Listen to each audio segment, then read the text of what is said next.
I'm Michael Sarnoski. I'm the writer-director of Quiet Place Day One. Initially with New York, I feel like we've seen a lot of kind of New York destruction, New York invasion movies, so I thought it would be fun to play in that sandbox. New York disaster films are like a genre in and of themselves, so it was fun to kind of find a little niche in that. And then naturally, New York is an extremely loud place, so we spend the first 25 minutes of the movie kind of in New York as it is, and it's loud and noisy and there's so much life, and then being able to switch over into the kind of quiet version, the introspective version, is going to be really fun because you will know what you have lost in that process.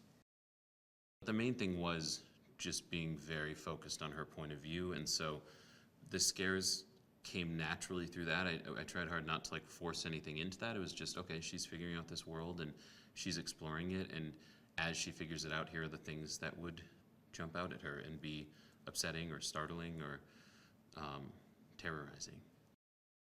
That first Quiet Place movie was extremely memorable for everyone because it's easy to kind of say, oh, okay, like monsters that don't make a sound, or that don't, like, you can't make a sound around, like that's a cool idea, but it was watching how it was executed in a way where that was interwoven with like the form of the film so much. I mean, the sound design in that and how that plays with the main characters, and like it took sort of that concept and went beyond it and made it into such like a quality thing. It kind of elevated it and made it very character driven, and I think honestly that was the main thing, was these are movies about characters. It's a movie about a family in the first and second one, and in this one I just wanted it to be very character focused, and everything was kind of lensed through that. In a lot of ways in the other movies, the real heart of it is making sure that the character stories are playing.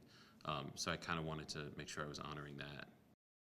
She brought so much emotion to the character scenes, like the scenes of the dialogue scenes and the scenes where she had to portray so many things that were going on, from terror to sadness, and but then also like she was incredible at like physical performance stuff too. I mean, doing stunt work under the cars and things like that. She can both play very subtle emotional stuff and then just like go do a crazy action scene, which is impressive. I mean, I can't do any of those things. Joe, I mean, the big thing for him was he sent in an audition tape that had just all the kind of sensitivity and warmth and sadness, and he just had something about him that was both like, he's both kind of boyish yet also wise beyond his years, and that was really important for Eric. He's got a lot going on. He's kind of traumatized in his own way, but then he also has this kind of wisdom and deep kindness to him, and Joe just kind of has a lot of that very authentically, and he's just been incredible to work with. I mean, he's so young in his career, but he's so talented and so on point with everything he does, and he's just one of those actors that you can say like, I just needed a little more of this, and he's like, yep, I know exactly what you mean, I got it, and then he's got it. Like he's really wonderful to lean on. I mean, Alex Wolff, I loved working with him on my last movie, Pig. I knew I would love working with him on this. I did. He's incredibly committed. I mean, he will bleed for a role. He studied so much to become Ruben and was just so willing to go for it. Djimon was incredible to work with. He was he's just a classic actor in the sense of can bring it, like he knows how to turn it on, turn it off, make it happen.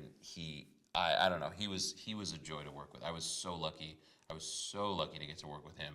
He was wonderful. He can bring so much intensity, but then is still just like the warmest, sweetest person. I mean, he's incredible. He's an incredible talent.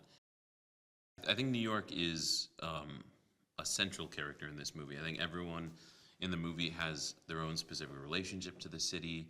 I think the movie plays off of the audience's relationship to the city. I mean, even initially in thinking about this movie, it was about, okay, there are so many movies about New York, especially New York invasion and destruction movies.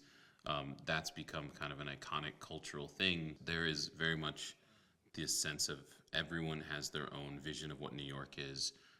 It's kind of relying on the fact that the audience has their own idea of what New York is, and then presenting this sort of specific version that is lensed through Sam's character.